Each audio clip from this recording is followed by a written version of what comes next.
د بلخ په چمتال ولسوالۍ کې د سیمه ییزو مسؤلینو، دیني عالمانو او قومي مشرانو د منځګړیتوب په پایله کې د 4 کورنیو د غړي یو بل ته د دوستۍ غېږې ورکوي.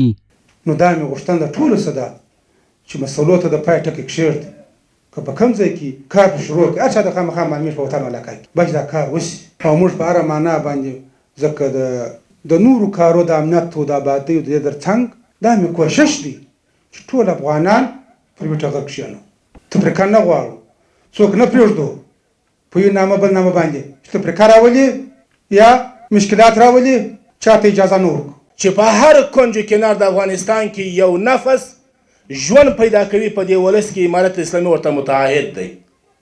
پروردګار دې جانب ته هم اجر عظیم ونصیب کړي چې د سپین ږیرو د علماو خبرې ته غوږ ونیوئ او دا کار یې و عملي جنبې ته ورسوئ. خو کوشش دا وسې لکه څنګه چې روغه وسول، هر یو د بل سره مطلب نور د ښه ژوند کولو کوشش وکړي چې زه به مطلب ښه ژوند ورسره تېروم. په زړه کې پکار دی دومره خچم ونه ساتي.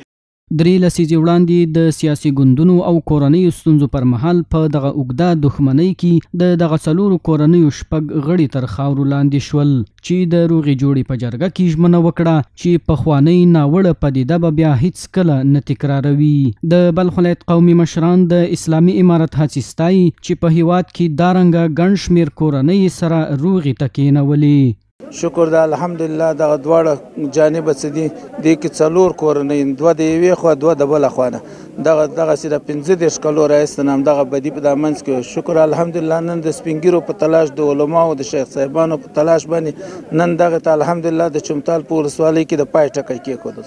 نن د حد نه اضافه د خوشحالۍ ځای ده. د جناب والي صاحب دا ډېره لویه مهرباني وه چې دی د داسې خپل د هر سیمې د قومونو په مابین کې چې داسې یو جنجالونه یې د خپل رسیدګي کوي، دا خپله یو محبت ده.